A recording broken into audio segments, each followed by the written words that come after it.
maka Allah Subhanahu wa Ta'ala berikan Anda posisi yang sangat bagus, Khalifatullah fil ard. Dalam konteks job Anda hari ini sebagai amilin dan amilat. Sudah jadi amilin, amilat, masa iya mau sekian tahun sendirian mulu kan? Gak mungkin kan? Ya, fungsi kekhalifahannya juga harus lebih maksimal. Kenapa? Karena pada akhirnya usia akan menghantarkan pada hari tua. Hidup bukan sekedar berbuat, tetapi menggoreskan warisan apa yang akan kita tinggalkan.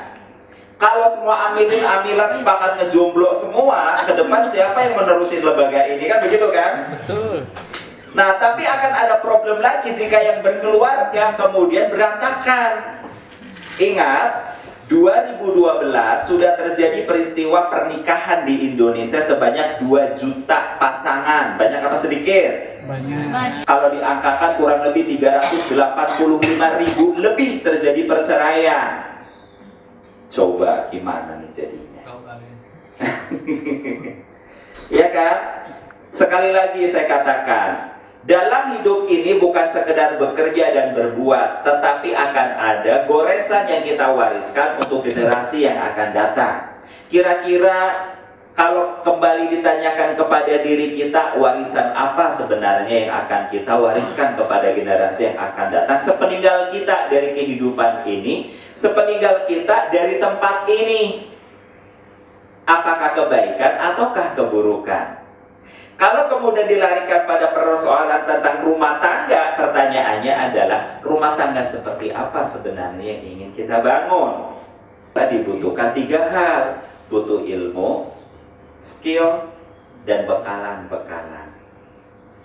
Dengan ilmu, pendaki gunung yang senior akan tahu target tertinggi pendaki gunung adalah sampai ke tapi kalau yang ece-ece, yang abal-abal, targetnya sampai ke sampai ke pundan. Berarti itu masih junior, itu masih main-main. Demikian juga orang yang membangun rumah tangga. Orang yang profesional membangun rumah tangga, maka dengan ilmunya dia akan menetapkan bahwa capaian tertinggi dalam membangun rumah tangga adalah sampai ajal memisahkan.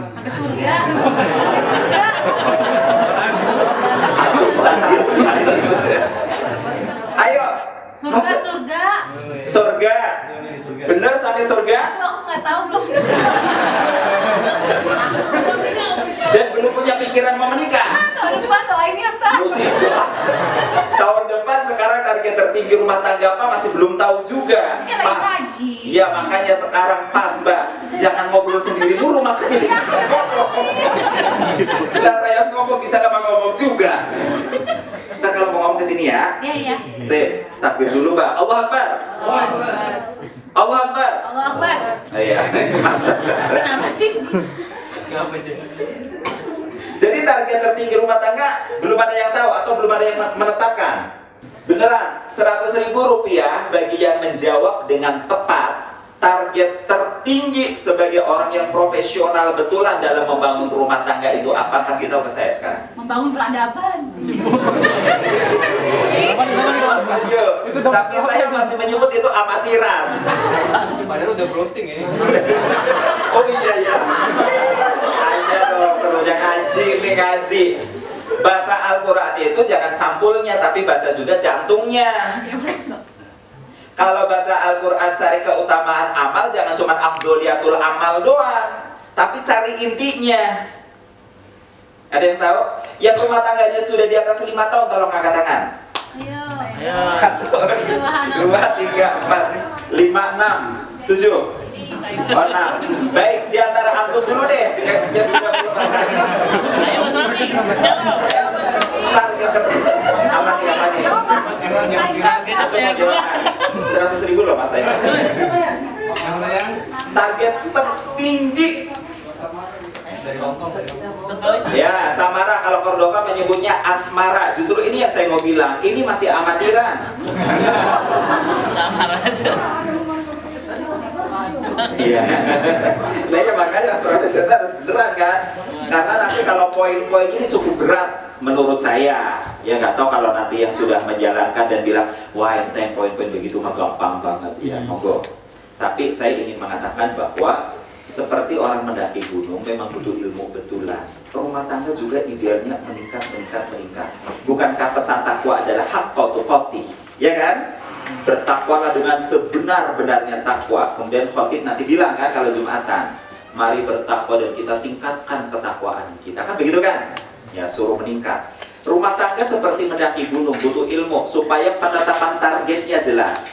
Hitungan ketiga kalau tidak ada yang menjawab saya anggap lepas. Ustaz apa nanti? Saya umum. Alhamdulillah menjawab pulang. Satu, monggo coba. Ku anfusakum wa ahlikum naro. Hampir tepat. Artinya apa? 50.000 tak? 50. Gak apa-apa mas.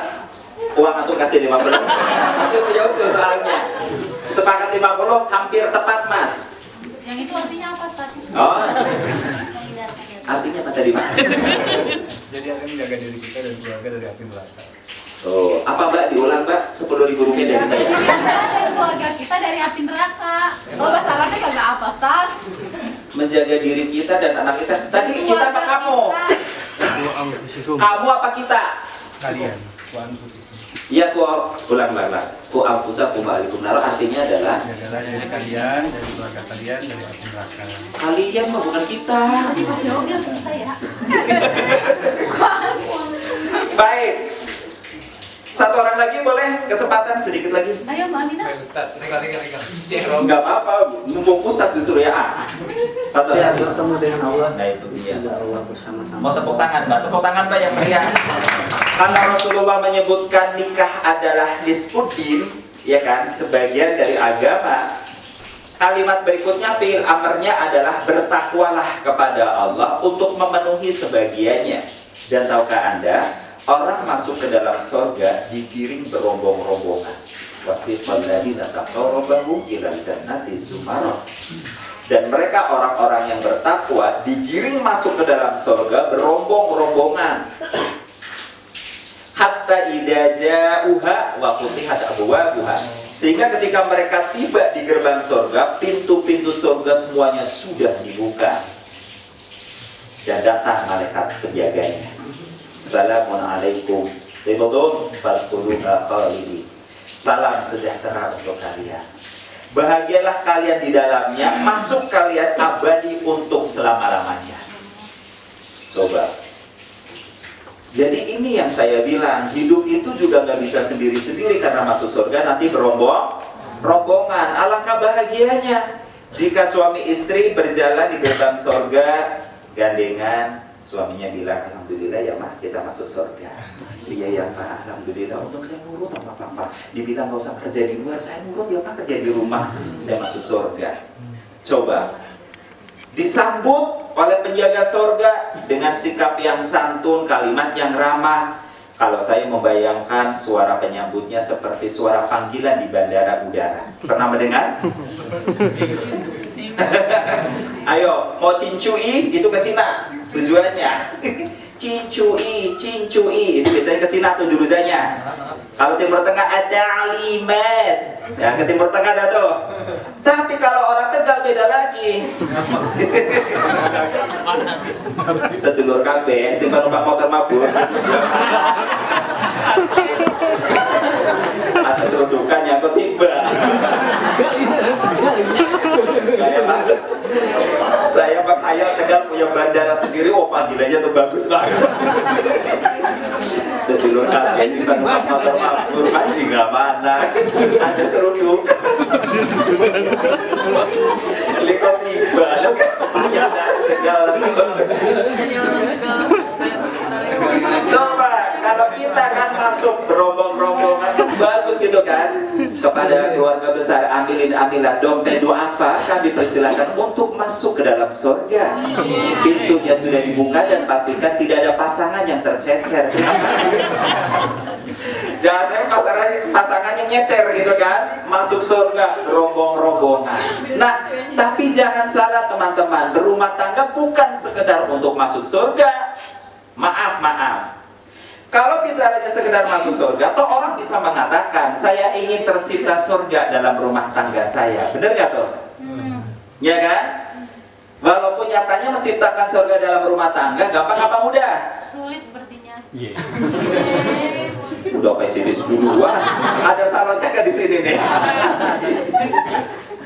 Ini target tertingginya adalah melihat wajah Allah. Kenapa melihat wajah Allah? Karena berumah tangga memang modalnya harus betul-betul ridho terhadap pasangan, apa adanya, bagaimana mestinya, dan diciptakan kebersamaan sampai tercapai targetnya. Al-Quran menyebutnya radhiyallahu anhum wa radu an. Allah ridho kepada mereka sebab mereka ridho kepada Allah. Allah sudah pilihkan pasangannya. Tahukah Anda bahwa membangun rumah tangga itu, orang berpasangan dalam rumah tangga ada 3 kelompok modelnya. Mungkin waktu kelas di atas sudah pernah saya sampaikan. Jadi kalau ada bergeser dikit, ya tolong nanti boleh dilihat lagi rekaman saya yang dulu. Yang pertama teman-teman, ada kelompok pertama model rumah tangga itu adalah 2 orang yang saling mencintai. Oleh Allah mereka dipertemukan dalam kehidupan rumah tangga. Saya menyebutnya ini ujian. Saya ulang lagi, ada kelompok yang pertama. Mereka adalah 2 insan yang saling mencintai, dipertemukan oleh Allah dalam kehidupan rumah tangga. Tapi saya menyebutnya ini ujian. Dan kebanyakan orang berkata, gimana saya menikah sama dia, orang saya nggak cinta, kan begitu kan? Rata-rata orang mau menikah karena dia mencintai. Ini rata-rata ya. Yang sudah menikah dasarnya itu bukan. Ada suaminya sangat mencintai istrinya, tapi dia cuek aja. Ya kan? Kalau di FB, di BBM, grup-grup kan suka ada kiriman begitu kan? Saya cuek, saya suka marah-marah sama suami saya. Itu cerita seorang istri kan? Suami saya salah mencet odol, saya ngamuk, dia memanjakan saya, bla bla bla. Sekarang dia mati, nggak tahu rasa ada tuh. Ya iya, lakinya hidup disia-siain. Kalau kisah nyata yang saya dapatkan tetangga di kampung, tuh kebetulan saya udah di sini tuh. Jadi saya dengar informasinya saja. Suaminya supir truk, istrinya bidan. Tapi itu istri tiap hari ngomelin mulu ke suaminya. Sana pergi cari duit yang banyak, bla bla bla bla bla bla bla bla. Di suatu pagi habis diomelin, biasanya istrinya nyediain air minum sambil ngomel. Kali ini karena keburu emosi nggak kasih air minum. Jadi suaminya berangkat dalam keadaan haus. Setengah 6 dia keluar dari rumah. Jam 7 si istri mendapat telepon dari rumah sakit kalau suaminya badannya remuk separuh, disenggol trailer, mati seketika. Oh, itu istrinya nangis luar biasa. Kuburannya digaruk-garukin. Mas, begitu kamu mati aku cinta banget sama kamu. Ya terlambat. Kalau saja Nisan bisa ngomong, aduh bu terlambat. Laki hidup lu cuek-cuekin. Nah, tapi ini ada 2 orang yang cintanya bertepuk sebelah tangan, dipertemukan dalam kehidupan rumah tangga. Ya, yang 6 orang sudah masuk kasus ini belum? Enggak ya, enggak kerasa. Yang pertama enggak, yang kedua kelewat. Mungkin yang ketiga nih. Yang ketiga adalah 2 insan yang cintanya saling membelakang, tapi mereka dipertemukan oleh Allah dalam kehidupan rumah tangga. Saya menyebutnya ini afdoliyah, keutamaan dari Allah. Kalau bicaranya ujian, ujiannya lebih besar kalau nggak saling mencinta. Tapi anehnya teman-teman, sepanjang kehidupan yang saya tangkap dari saya kecil sampai tua hari ini, rata-rata kelompok ketiga ini justru lebih awet. Sampai kaki-kaki ninik-ninik. Sampai salah satunya mati, yang satunya kawin-kawin lagi saking setianya. Dan itu sayangnya terjadi pada manusia angkatan tahun 40-an. Ya iya, mereka yang menikah di tahun 40, 50 gitu kan. Nyaknya di tahun 70, 80 cerita sama saya, nyak ya dulu bakal demen-demen pisan dah sama tuh babang. Emang kenapanya? Lah, umurnya masih kecil, masih piik dah. Itu orang juga mungkin baru sunat kali dah. Nyak tahu-tahu dipanggil, suruh pulang lagi main karet sama teman-teman. Terus dibilang, kamu tuh mau dikawinin. Kawin apa itu kawin? Dan kagak ngerti kawin. Lah itu dia. nggak ngerti kawinnya dia jadi gitu kan. Dan itu apa ya? Sayangnya saya bilang itu terjadi di tahun dulu. Dan itu pada faktor yang ketiga. Kira-kira Anda yang belum menikah, Anda mau masuk kelompok yang mana? Dari 3 kelompok ini. Satu. Mau yang mana? Satu. Gak ada pilihan. Kelompok pertama saling mencinta. Dan ini justru ujian. Ujiannya berat kan, mempertahankan cinta dalam rumah tangga. Berat apa ringan? Berat. Bapaknya belum nikah, udah tahu berat. Sekarang aja udah berapa? Yang kedua bertepuk sebelah tangan. Gampang apa mudah? Lebih berat. Apa yang berat kan? Aku belum menikah. Ika widaw. Hati-hati lagi, ini di musola. Ya kalau dia yang cinta antum lah, kalau antum cinta dia. Ini bingung. Enggak, kalimat antum boleh Anda jilatin. Semoga antum dapatnya yang saling mencintai akhi. Nah, tapi nyatanya seperti itu, kembali lagi ya. Oleh karenanya kita butuh ilmu supaya jelas. Wabtaghi fima atakallahu daral akhirah. Ya kan? Kejarlah oleh kamu karunia Allah di negeri akhirat. Berumah tangga tujuannya adalah mardotillah di sini wujudnya adalah bertemu wajah Allah. Yang kita inginkan itu loh teman-teman.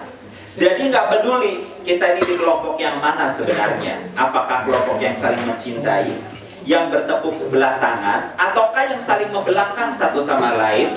Yang jelas seperti Fahmi bilang, tujuannya adalah melihat wajah Allah bersama dengan pasangan kita. Sepakat? Sepakat? Nah baru tuh target kedua, ibarat orang mendaki memang ada yang targetnya ke pundak. Ini amatiran dah tuh. Ada orang yang targetnya cuma asmara saja. Apa itu asmara? Nah, Cordova belum memperluas istilah ini. Asmara, amanah, sakinah, mawadah, rahmah. Ada kata amanah loh di sini. Karena di kelompok yang manapun sesungguhnya rumah tangga adalah amanat dari Allah Subhanahu wa Ta'ala. Target kita dunia boleh. Nah, Al-Quran tadi sudah bilang. Tapi jangan abaikan target yang tertinggi, mardotillah. Target dunia kita betul. Selama ini memang kita nyebutnya samara ya. Istilah baru dari Cordova adalah asmara. Apa itu asmara?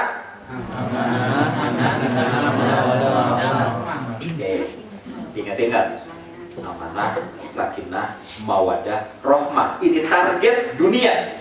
Walatan sanasi baka minat dunia. Akan tetapi jangan kamu abaikan bagianmu di dunia. Nah, bagian kita di dunia apa? Ini dia. Kita adalah khalifatullah fil ard. Setelah kita berumah tangga nanti, sekali lagi kita bukan sekedar berdua, tapi kita akan mewariskan peradaban. Peradaban yang akan kita wariskan mestinya adalah peradaban nilai-nilai yang surgawi. Karena kita adalah manusia surga. Oke. Berarti kita perlu pakai yel-yel nih. Kalau saya panggil manusia surga, Anda boleh menjawab berdaya, berjaya. Bisa? Bisa. Coba tes. Biar konsentrasi. Manusia surga berdaya, berjaya. Indonesia. Kasih Indonesia lebih baik. Nggak harus jawab tuh, makan makanannya udah. Baik, kita menyebutnya rumah tangga kita rumah tangga asmara. Ini target dunia. Oke. Target dunia rumah tangga yang amanah, sakinah, mawadah, rahmah. Pertanyaannya, apakah rumah tangga ini adalah rumah tangga yang tenang tanpa ada gejolak, ataukah rumah tangga yang ada gejolak tapi jalan terus?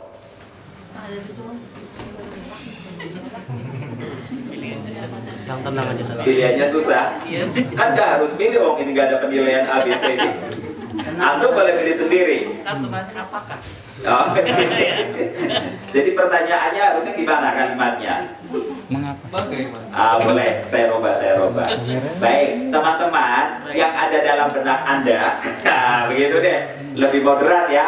Yang ada dalam benak Anda atau yang Anda inginkan, rumah tangga yang asmara itu yang seperti apa? Yang tenang, tentram, apa yang bergejolak tapi jalan terus? Kayak 100.000-nya nggak Ustaz? Enggak, wong aku yang mau jalanin. Nunggu 100.000 baru jawab saya banget.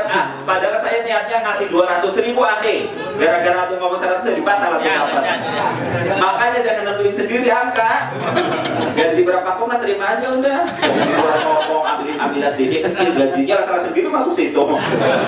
Udah masuk yang ngeluh di luar nggak penting. Emang kalau tuh ngadu sama orang luar keluar lagi saya tambahin dia tiap bulan begitu aja. Terima aja terima. Orang mau dikasih. Ngomongin 100 gitu mas. Saya tadi udah berangan-angan mau nambah jadi 200 salah nyusul terus ya. Baik teman-teman, ketika kita sudah menetapkan target tertingginya adalah mardotillah, target dunianya adalah asmara. Asmara yang kita harapkan, oke saya ikut antum deh, nggak apa-apa. Asmara yang kita dapatkan adalah tenang, tentram, tanpa gejolak, jalan terus. Tapi kayak kalau tanpa gejolak, gak fitrah gitu maksudnya, bukan gak seru. Saya pasti mau seru-seruan rumah tangga bukan. Aduh, kalau berantem beneran sama istri baru tahu rasa. Gencatan senjata 4 hari aja, udah meriang-meriang dan lagi. Harus ada gejolak dikit-dikit. Iya makanya anak bilang kalau nggak ada gejolak nggak seru gitu ya. Peselancar yang baik adalah yang selalu Dapat ombak. iya dapat ombak yang makin tenang mulai kagak seru dah. Iya. Ini mau diterusin gak sih? Ngobrol biasa aja kalau begini. Ya. Belum selesai nih, setelah ilmu, skill, keterampilan. Karena tadi memang realitasnya mendaki gunung, cuaca di gunung itu ekstrim. Teman-teman, ternyata gunung rumah tangga juga demikian. Membangun kehidupan rumah tangga, cuacanya sangat fluktuatif. Bahkan bisa dibilang rata-rata yang saya tangkap dari entah keluhan, entah itu curhat, bahkan cerita yang endingnya adalah kebahagiaan. Bisa dibilang 10 dari 11 orang yang cerita kesannya dalam kehidupan rumah tangga itu justru 70% lebih banyak penderitaannya dibanding kebahagiaannya. Jadi ini mata tuh. Ya kan tergantung siapa yang cerita tadi, iya kan? Kalau saya cerita mah nanti ceritanya yang enak-enak aja udah. Gak usah yang susah-susah, ntar kalau ceritanya yang susah-susah gak pengen berumah tangga lagi. Contohnya? Oleh karena itu butuh skill teman-teman, butuh keahlian. Keahlian mengatasi gejolak rumah tangga. Dan yang namanya gejolak tidak selalu sesuatu yang keluar secara ekspresif, dramatik, tidak. Bisa juga gejolak itu justru hal-hal yang diam. Coba yang suka ikut pengajian saya waktu di lantai atas tolong angkat tangan. Biar kalau saya pulang ceritanya ini jadi refreshing. Enggak ada satu pun. Santai, start aman. Baik. Tadi ada yang nggak mau ada gejolak, ya kan? Maunya tenang, tentram, jalan terus. Oke. Tapi ternyata ada rumah tangganya tenang, tentram, tapi gubrak di jalan. Kenapa? Karena pasangan ini, anggap saja suami ini, istrinya terlalu pendiam. Suaminya? Coba saya minta nih kepada cowok yang sudah berkeluarga. Antum lebih suka istri antum cerewet apa diam? Diam. Antum mau nikah? Udah nikah belum? Sudah. Istri antum cerewet? Enggak. Oh enggak. Pendiam. Pendiam. Pendiam juga enggak. Belum ngerasain yang cerewet soalnya. Saya mau ceritain diam. Beliau kan tadi pengennya begitu kan. Tapi kalau benar istrinya bukan pendiam, alhamdulillah. Teman-teman, ada seorang wanita sangat pendiam. Di malam pengantin, dia diam. Suaminya berpikir bahwa, oh mungkin karena ikhwan akhwat, nikahnya dipertemukan oleh ustadz. Jadi malam pertama dia mudah-mudahan tidak kualat. Diam. Ternyata sampai punya anak juga diam.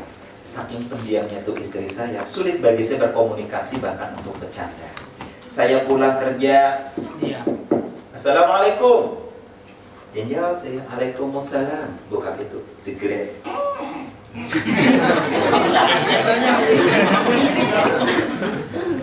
Pintunya dari Saya kayu. sodorin tangan saya, Loli. baru dia menariknya dan mensiumnya. Umi belum tidur? Belum. Iya. Saya duduk di meja makan. Umi sudah. Rupanya hari ini Umi masak luar biasa masakannya. Ini nanti buat papa? Iya. Jadi papa mandi dulu ya. Mandi suaminya kedebar. Selesai mandi udah ganti baju udah rapi duduk. Umi duduk dong sini. Duduk di sampingnya. Diam. Umi mau makan? Enggak. Umi sudah makan? Sudah. Ya udah saya makan sendiri. Sudah selesai makan karena dia diam, saya juga diam. Mau ngomong apa lagi? Dia diam. Nonton OVC. Iya, tuh. Sebelum ada OPC ini kasusnya. Nurunin nasi lah bahasanya begitu. Udah nurunin nasi, saya tanya, Umi udah ngantuk belum? Udah. Kenapa nggak ngajak tidur? Nunggu aja. Oh, ya udah tidur. Jadi Pak. Iya papa deh boleh. Protes. Kalau lupa dikit ya mbak. Jadi papa ya. Ya. Ya udah yuk tidur apa papa. Tidur. Tidur di tempat tidur dia juga diam.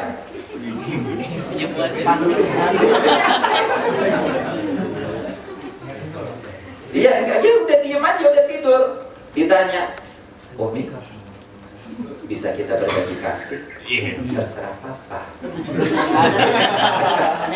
Sudah ke atas. Justru ini yang kemudian membuat suaminya nggak tahan. Jadi semuanya diam.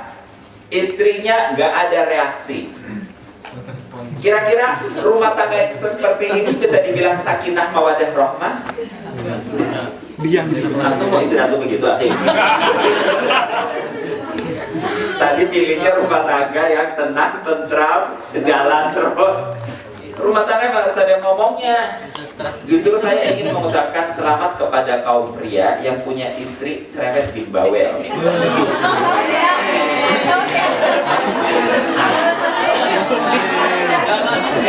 Lagi masih Bang. Fan, masih bisa dipilih Fan. Masih ada kesempatan. Iya, karena kita jadi punya sparring partner gitu kan. Ada lawan bicara. Ternyata rumah tangga yang kelewat diam enak apa enak? Enggak enak. Akhirnya suami ini ceritalah ke mertuanya. Dan mertuanya akhirnya memang dengan baik. Ya sudah gini aja, coba diajak bicara dia baik-baik. Akhirnya panggil bla bla bla bla bla bla. Kamu sebenarnya cinta nggak sama suami kamu? Nggak tahu. Kamu sayang nggak sama suami kamu? Nggak tahu. Itu anak siapa jadinya? Ini konon kabarnya bapaknya emang dulu militer gitu, jadi agak sering dipresur oleh orang tuanya. Ya karena nggak tahu tuh. Terus jadi gimana deh? Ya jujur aja Kak, saya agak pegel, saya kasihan dia, kasihan badan saya juga. Soalnya dia diem banget ya begitu aja udah. Laki datang diam, bukain pintu diam. Ya jadi seperti hidup dengan Dengan patung. udah tuh, akhirnya bubar juga tuh. Kita kan nggak mau begitu kan? Mau sampai ke surga, melihat Allah Subhanahu wa Ta'ala. Nah baik, saya rada lompat pada poin ini. Oleh karena itu teman-teman, di samping skill betul bekalan-bekalan. Nah bekalan yang saya maksudkan adalah bukan saya ingin mengajarkan kepada Anda tentang memperoleh bagaimana caranya terkumpul di tangan kita sandang pangan papan. Hard skill mungkin bukan bagian saya dalam kesempatan kali ini. Yang ingin saya sampaikan adalah agar rumah tangga kita betul-betul target dunia sakinah mawaddah rahmah tercapai, tentu dengan proses pertama amanah itu harus ada. Berikutnya mardotilah, melihat wajah Allah Subhanahu wa Ta'ala dengan pasangan dan anak keturunan kita bisa kita dapatkan. Ini kenikmatan yang sangat luar biasa. Sampai-sampai Allah menyebutnya jannatain. Ya, di akhirat itu ada 2 surga. Ya, surga yang sering kita dengar itulah yang di sana ada bidadari, di sana ada susu yang mengalir, ada keinginan yang terkabulkan. Itu mah kisah-kisah yang kita dapatkan, barangkali 0,sekian% rasional kita mampu menangkapnya. Tapi lebih dari itu adalah bagaimana kita melihat wajah Allah Subhanahu wa Ta'ala, yang dengan itu Rasulullah menggambarkan seakan-akan penghuni surga itu mampu dalam kenikmatan. Oh, itu susah digambarkan. Oleh karenanya wajar kalau mendaki gunung saja berat, membangun rumah tangga juga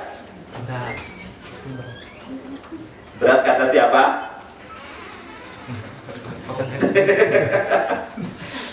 Nah, bekalan yang saya maksudkan teman-teman, masih ada waktu? Masih semangat? Coba tes konsentrasi, angkat tangan kanan semuanya. Ya, lambaikan tangannya. Dengarkan kata-kata saya, perhatikan ucapan saya. Letakkan tangan Anda semuanya di dagu. Lemot. Takbir, Allahu Akbar. Oke, yang pertama yang harus kita miliki adalah kuwatul akidah. Kekuatan akidah. Kekuatan pegangan dalam membangun kehidupan rumah tangga supaya biduk yang kita bawa ini tidak gampang terguncang dengan tiupan ombak dan gelombang. Biduk rumah tangga ini harus betul-betul sampai pada muara marodotilah. Ini harus, teman-teman. Tanpa ada ikatan ini maka na'udzubillahi min dzalik, kalaupun bukan biduknya yang goncang-goncang, biasanya maaf, dalam upaya memenuhi belanja rumah tangganya ini yang suka goncang-goncang. Maka orang perlu menegaskan la ilaha illallah, la raziq illallah. Yang bisa memikul kehidupan rumah tangga saya, mengganti beban beratnya menjadi ringan adalah Allah Subhanahu wa Ta'ala. Akidah kita perlu diperkuat, karena bicara rumah tangga adalah bicara akidah, teman-teman. Bicara keyakinan. Tidak bisa angka-angka penopangnya itu disandarkan pada angka matematis, apalagi hanya ngomong uang. Nggak bisa. Jangan sudah berkeluarga, dalam kesendirian kita saja kalau kita hitung-hitung dengan jujur, uang belanja kita per bulan itu 3 kali lipat lebih besar dibanding angka harapan keuangan yang akan kita terima setiap bulan. Maksudnya aja. Gak pernah hitung pengeluaran berarti. Kenapa sih, Je? Oh. Coba dihitung pengeluaran kita. Mulai dari ongkos, makan siang, ya kan? Ganti baju dan lain sebagainya. Kemudian coba dikomparasi dengan angka harapan pendapatan kita per bulan. Kira-kira lebih besar mana? Dalam kehidupan rumah tangga bisa jadi itu jauh lebih besar. Yang gajinya sudah UMK dan merasa kesulitan berumah tangga dari angka ini, yang katakan. Gak ada yang berani semua ya? Suara akidahnya bagus semua. Iya. Berarti akidahnya bagus semua. Siapa yang dengan angka itu besok siap melamar seorang akhwat, angkat tangan.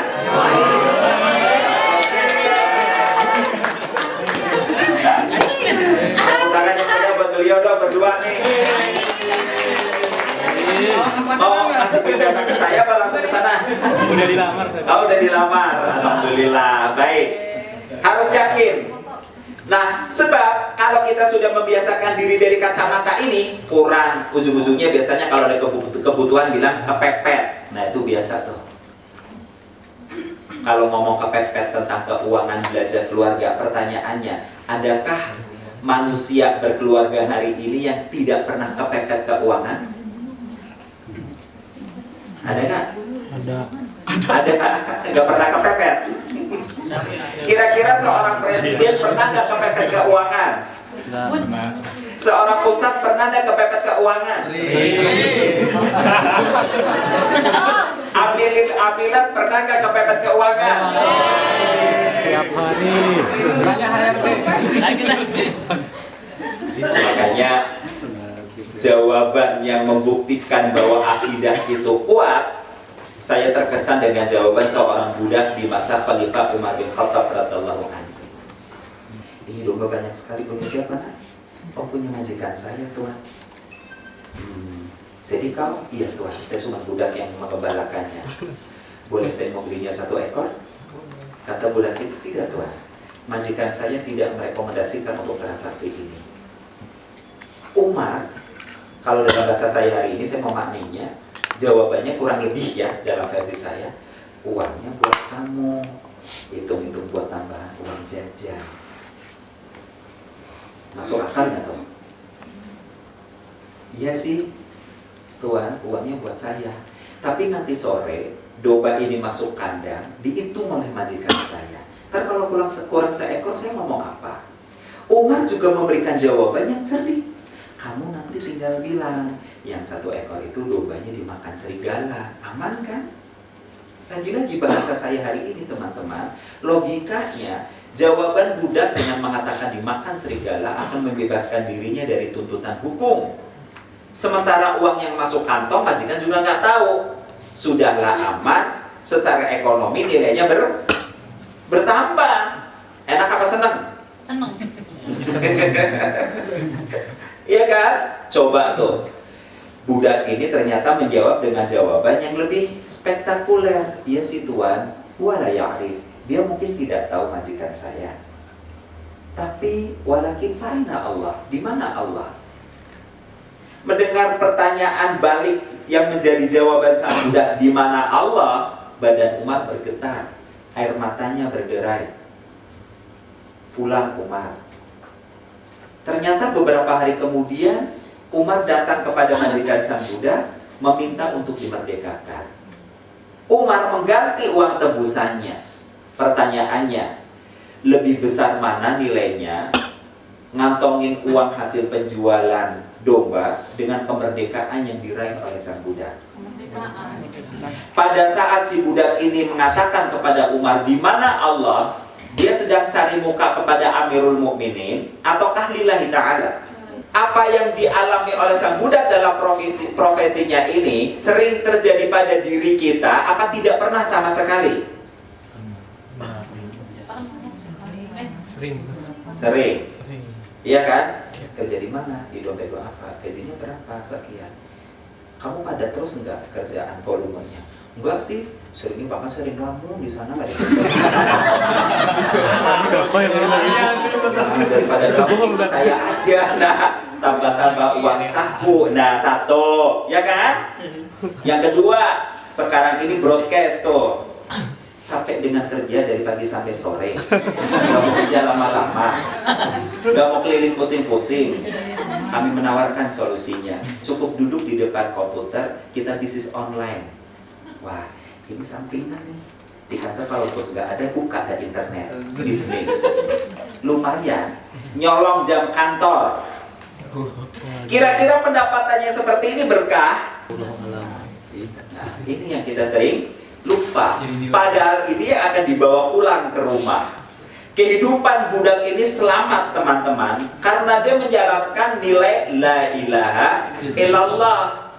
Kira-kira kalau dalam rumah tangga dijalankan hal yang seperti ini, rumah tangganya beneran sakinah mawadah rohmah apa berantakan?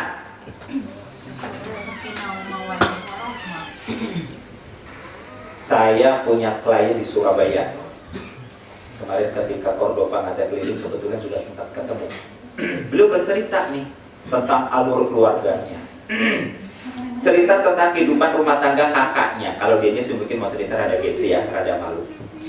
Beliau bercerita, bapak saya itu guru departemen agama, ibu saya ibu rumah tangga biasa. Selesai nih. Tapi yang menarik adalah ketika dia cerita tentang kakaknya. Kakaknya seorang wanita, singkat cerita mudahnya saja, sekarang ini diamanatin mengelola PAUD di tempat tinggalnya di Sidoarjo sana. Pendapatannya per bulan Rp500.000. Banyak apa sedikit? Ya ntar dulu. Dibanding Mas Arya dikit. Oh iyalah ya. Rp500.000. Suaminya guru madrasah. Gajinya Rp1 juta. Banyak apa sedikit? Iya. Tapi anaknya 3 orang. Dan mereka hidup tidak punya hutang. Kira-kira keuangan seperti ini berkah apa tidak? Nah udah selesai tuh. Ya memang udah kerjanya begitu aja. PAUD udah jalanin PAUD ya, anak-anak tepuk tangan, dia nyanyi ya kan, rukun Islam yang 5. Ulang dah tuh. Cuma gitu tuh hidupnya tuh. Gajinya 500.000. Nggak punya utang tuh untuk makan. Suaminya cuma 1 juta, ngajar madrasah di pesantren samping rumahnya. 1.500.000, hidup 5 kepala. Itu yang ditanggung banyak apa sedikit? Banyak. Banyak. Tapi ternyata masih bisa punya tabungan. Tuh, gimana tuh? Antum gajinya berapa?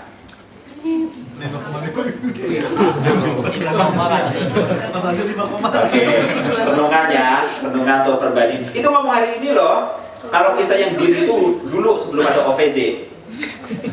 Yang kedua, ini agak singkat-singkat ya, nggak apa-apa. Yang kedua teman-teman, ibadah yang mantap.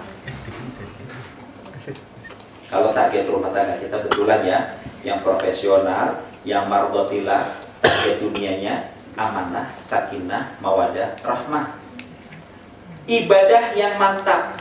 Ibadah mantap yang saya maksudkan adalah ibadah yang bukan sekedar menggugurkan rukun dan syaratnya, tapi pelaksanaannya juga harus tepat pada waktunya. Ibarat orang mengukur, pas ukurannya. Ibarat orang menimbang, mantap timbangannya. Ibadah dalam hal ini yang saya maksudkan juga sholat 5 waktu. Ini juga kunci keberkahan rumah tangga kita supaya bisa mencapai mardotilah yang beneran. Sholat 5 waktu. Hukumnya wajib apa sunnah? Wajib. Masih ada 2 soalnya nih, kalau mau terus bertahanlah, kalau mau sudah nggak apa-apa lah. Yang ketiga, nih yang gak kalah penting teman-teman. Baiti jannati, rumahku surgaku, target tertingginya adalah melihat wajah Allah. Yang ketiga yang harus kita miliki adalah qadirun alal kasbi, kekuatan ekonomi. Nah, di sini. Berbicara tentang kekuatan ekonomi, saya menyarankan 3 hal yang harus kita bidik. Pertama adalah kemampuan kita mencari, kemauan kita untuk bergerak. Ini dulu nih. Jadi nggak ada kata misalnya begini, aduh males banget ya saya kerja. Pernah merasakan hal seperti ini? Pernah. Kalau ada perasaan males bekerja, langsung berangkat dengan semangat atau berangkat dengan gontai? Itu yang menyebabkan gaji aku nggak naik-naik, mas. Antum udah gontai tapi di jalan nih, bener kan? Salah kan jadinya. Aturan mah terusin. Buang malesnya, ganti dengan semangat, teruskan langkahnya. Ini ngomong seperti ini, saya ingat kalimat anak saya yang kedua nih. Anak saya yang kedua tiba-tiba nggak ada angin, nggak ada hujan. Kira-kira beberapa waktu yang lalu dia bilang begini, Abi, aku sebenarnya bersyukur terlahir di keluarga ini, tapi jujur aku nggak bahagia. Saya kaget kan, apa dia ngomong begitu. Dia mengulang-ulang itu. Akhirnya begitu dia agak tenang, saya tanya, Bah, kenapa kamu selalu ngomong begitu? Habis sih, aku minta ini, aku udah ngomong ini. Nggak ada yang dikabulkan sama Umi Abi. Padahal aku kan gadis remaja yang sedang dalam masa pertumbuhan. Harusnya orang tua tuh ngertiin aku. Tapi sudahlah, nasib aku. Makanya aku bilang, aku bersyukur tapi aku gak bahagia. Tahukah Anda teman-teman, sampai detik hari ini apa yang dia minta belum terbelikan. Sementara kakaknya nggak pernah ngomong apa-apa, apa yang dimauin dapat semua tuh. Kakaknya kalau bilang, Bi, bayar untuk ini, Bi, bayar untuk ini, ada aja rezekinya. Hati-hati dengan kalimat. Maka saya bilang, harusnya orang bersyukur tuh bahagia. Kamu bisa nggak? Nggak tahu, aku nggak ngerti. Tapi aku lagi mencoba memahami diri aku. Tuh, kalimatnya sederhana kelihatannya. Jadi, ketika perasaan malas itu ada, antum ganti dengan semangat kemudian berangkat atau berangkat dengan gontai? Semangat berangkat. Ya, ganti dengan semangat berangkat teman-teman. Dulu saya ada teman, Uin mana Uin? Sini apa sini? Oh ke sana ya. Dulu ada teman kampung di dekat Uin, dagang somai. Nah ini cerita dia nih. Lucunya Kerry kata dia. Kalau saya bangun pagi jam 4, hati saya gembira, saya semangat, maka jam 9 juga yang nanyain Some udah berenteng orangnya, kadang sampai kewalahan. Tapi karena saya udah bangunnya kesiangan jam 5, perasaan saya udah suntuk, sampai jam 5 sore juga gak ada yang datang tuh Some. Begitu. Rezeki itu ngikut perasaan. Maka saya bilang, qadirun alal kasbi, artinya yang saya maksud di sini adalah kita harus selalu bersemangat mencari rezeki. Setuju? Setuju. Siap? Siap. Oke. Yang kedua, harus pandai mengelolanya dengan baik. Nah, dulu kita di sekolah, di rumah, waktu kecil lah ya, kan sering dengar istilah jangan besar pasak daripada. Nah, mulai gitu. Kalau bikin anggaran boleh gedein pengeluaran, ya kan? Kecilin angka harapan pendapatan, itu masih mending. Jangan kebalik, sudah ngerti pendapatannya sekian, kemudian pengeluarannya 2 kali kian. Nah, itu akan repot tuh.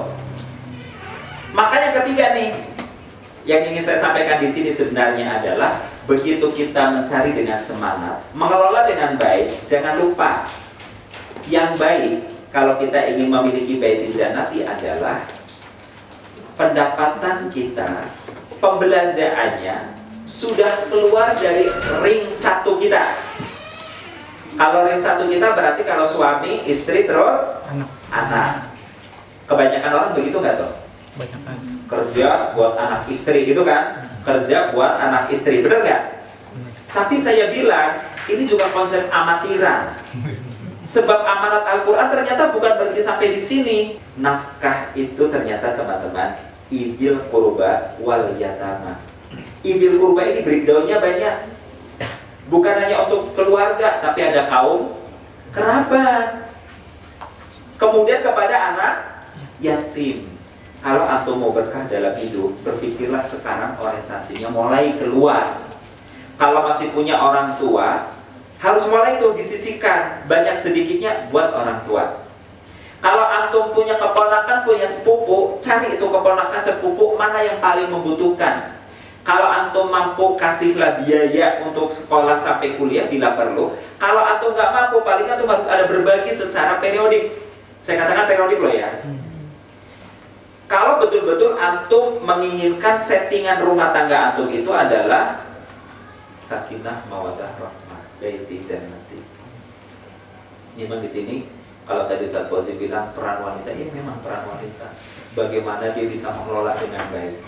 Nah, saya untuk yang ini punya klien yang unik. Ada sepasang suami istri yang istrinya itu 15 tahun lebih tua. Istrinya kerjanya di rumah tanggaan presiden, tukang masak. Jabatannya bagus apa bagus banget? Dibanding sekretaris presiden lebih keren mana? Ya kan? Kebetulan suami istri ini pun ditakdirkan memang gak punya keturunan. Suaminya zaman dulu di era Soeharto kerja di Mendikbud. Istrinya ini selalu bilang kepada suaminya, Pak, bawa ponakan-ponakanmu yang di kampung itu, terutama si bedo-bedo, bawakan ke sini. Di samping kita nggak perlu pembantu, mereka kan bisa kita manfaatkan tenaganya. Mereka rata-rata bisa masak, bisa cuci, kita sekolah. Ya. Itu suaminya nurut tuh ngikutin. Keponakan suami yang disuruh justru, bukan keponakan istrinya loh ya. Keponakan sang suami dibawa. Singkat cerita begitu sudah pensiun, masuk usia 70, si bapak berarti ibunya usia 85 tahun meninggal dunia, teman-teman. Boleh aku nikah lagi, tapi kalau bisa dengan tetangga sekampung kita di sana. Dari kampungnya nih. Dan ternyata yang unik adalah ketemu dengan nenek-nenek perawan tua. Nenek-nenek perawan tua ini gak nikah-nikah. Kenapa? Karena nenek ini sebenarnya gak jatuh cinta sama aku. Oh iya, ceritanya Zulaikha kepada Nabi Yusuf tuh. Itu CLBK dari Jadi ini cewek pilih gak nikah rupanya. Entah putusan atau gimana ya, memang udah skenario awal kalau itu udah dia udah gampang dah, udah selesai urusan. Tapi dilalah memang itu, dan itu pun pula yang dipilihkan oleh keponakan-keponakannya. Kata dia tuh bilang dicarikan, dipilihkan, yes, oke, asal sekampung. Tadinya nggak kepikir dia gitu maksudnya. Begitu si Akum, oke setuju, kira-kira siapa ajukan nama-namanya, bla bla bla bla bla bla. Ketemulah nama itu. Ternyata betul. Si Akum ini cinta pertamanya nenek yang ini. Maka begitu dilamar, oh senang banget. Nggak berhenti sampai di situ. Keponakannya semuanya saweran dan bilang, Akum, maaf ya Kum, kalau ngomong usia saya yang udah sepuh. Akum juga udah pernah nikah. Tapi nenek ini kan belum pernah nikah. Jadi kita rame-ramein ya. Akumnya setuju. Oh itu menikah kakek nenek kayak gadis perawan ting-ting sama bujang ting-ting. Itu pelaminannya begitu megah, dandanannya begitu menor. Oh iya. Tak lupa kembang goyang. Kepala. Cakep dan tuh. Wah saya kira saya bikin fotonya kan, masya Allah.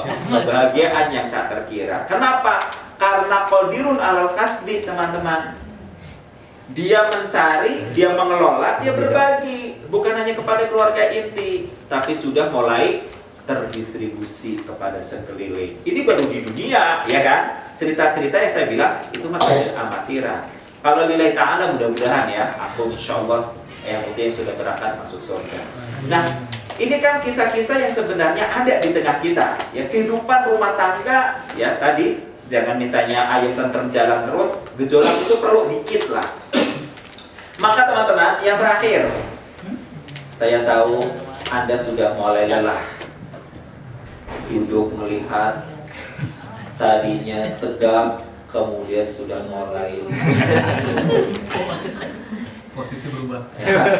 posisi sudah mulai beringsut, pandangan mata mulai bersongong-songong. Ustadznya kadang kelihatan, kadang kagak. Kapan selesainya ya? Saya meninggalin gak enak, jadi kan ada kosong. Saya pantang nih, capek kan? Terakhir. Penutup teman-teman. Ingat tadi saya sudah bilang kan, kita ini hidup bukan sekedar bekerja dan berbuat, tapi kita juga menggoreskan apa yang akan kita wariskan. Begitu ya? Rumah tangga juga demikian. Maka kalau rumah tangga kita betulan mau mencapai mardotil yang tinggi tadi, sakinah mawaddah rahmah akan tercapai. Ini terakhir nih, yang paling mudah banget dan harus selalu kita laksanakan adalah biasakan menghidupkan syiar-syiar Islam dalam rumah tangga. Ini juga tak kalah membawa berkahnya dalam kehidupan kita. Meskipun sekedar assalamualaikum, meskipun sekedar dengan tilawatil Quran, meskipun dengan istighfar sayyidul istighfar. Apal semua sayyidul istighfar? Ya, syukur-syukur atau akal makfurat. Kerjakan itu dengan baik. Kenapa? Karena ketika kita sudah mendawakan amalan-amalan yang seperti ini, buat anak-anak nih, ngomong keturunan kita nggak usah sampai-sampai berkhotbah, berceramah ngalor ngidul. Karena biasanya kalau dengan anak istri di rumah itu nggak bisa seperti ngajar sekarang kan. Kita ngomong, anak kita berantem. Kita ngomong, istri kita mual. Katanya tadi mau ngaji ya Pak Ayah. Ayah ngajar, kalian begini gayanya. Kan begitu kan? Susah di rumah diajak formal. Jadi kalau kita sudah mendawamkan, kita sebenarnya sedang menanamkan tuh nilai-nilai Islam. Oh berikutnya nanti tinggal diskusi itu kalau sama keluarga. Nah teman-teman, maka saya ulang lagi, biasakan menghidupkan syiar-syiar Islam. Sehingga harapan kita adalah begitu secara otomatis dengan takdir Allah kematian kita tiba, regenerasi nilai-nilai Islam pada anak keturunan kita tidak akan terputus. Siap? Siap? Siap. Takbir. Allahu Akbar.